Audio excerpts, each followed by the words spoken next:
This is not a black and white situation. I think Glenn has overstated the facts by suggesting there's absolutely nothing here. It's completely wrong. It's been a scam, he calls it.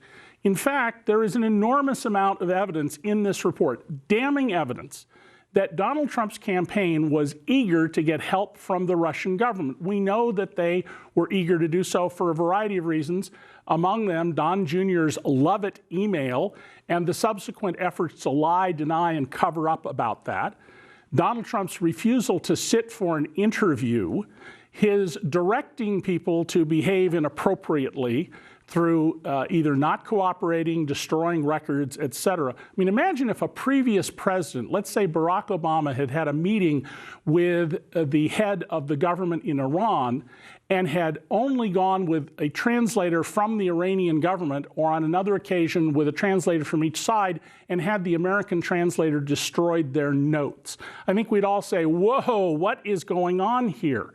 The report is clear that the Russians, through Konstantin Kilimnik, were provided with very sensitive, confidential information about polling data that was then used to use targeted ads on Facebook. And let me explain, on Facebook, they can slice and dice stuff so that if you said, we only want ads to be seen by white males in the state of Wisconsin between the age of 55 and 65 who lease a Chevrolet vehicle that is not a sedan, you can buy that ad. And so they were able to highly target these ads.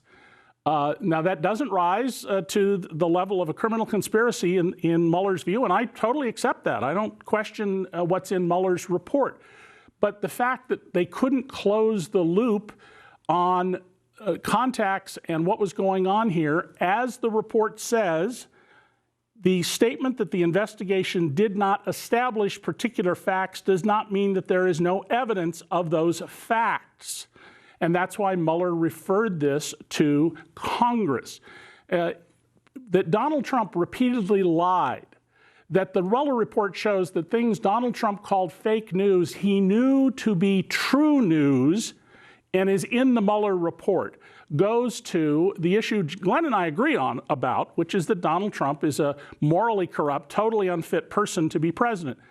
So I think the report is damning as to the willingness of the Trump people to receive information, the eagerness of the Russians, and notice the report talks about the Russian government, not so much the oligarchs. Vladimir Putin, we know from this report, meets regularly with about 50 of the oligarchs and works through them, and they are not the Russian government, but they are certainly the agents of the Russian government. And that all of this material went on during the campaign and Trump lied, denied, and covered up is evidence that he had a guilty mind. He had mens rea. And so I think that we need to recognize that, well, there is, without question, not the material to sustain, even if you could indict a sitting president, any kind of indictment for conspiracy, which is the word I've generally used, by the way. The fact is there's a ton of damning evidence here of inappropriate conduct for a president. You take an oath of office to faithfully execute the laws. Your loyalty should be entirely to the United States. The Russians are dangling multi-million-dollar opportunities in front of Donald Trump. He lies about them.